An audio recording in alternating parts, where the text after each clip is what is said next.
کیا آپ جانتے ہیں ہماری زندگی کے سب سے خطرناک دشمن ہمارے اندر چھپے ہوتے ہیں؟ نمبر ایک، انا یعنی میں، دوسروں سے سیکھنے کا دروازہ بند کر دیتی ہے۔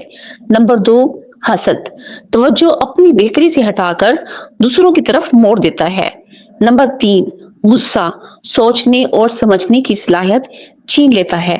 نمبر چار، جہالت، صحیح فیصلہ کرنے سے روک دیتی ہے۔ نمبر پانچ، خوف، ترقی کے مواقع کو ہاتھ سے نکال دیتا ہے۔ نمبر چھ، غرور، اپنی غلطیاں تسلیم کرنے نہیں دیتا۔ نمبر سات، سستی، کامیابی تک پہنچنے سے باز رکھتی ہے۔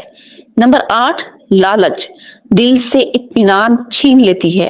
نمبر نو، نفرت، دوسروں کو سمجھنے کا دروازہ بند کر دیتی ہے۔ اگر ان دشمنوں کو پہچان لو تو زندگی بدل جائے گی۔ خود کو بہتر بنائیں، اپنے اندر کے دشمنوں کو شکست دیں۔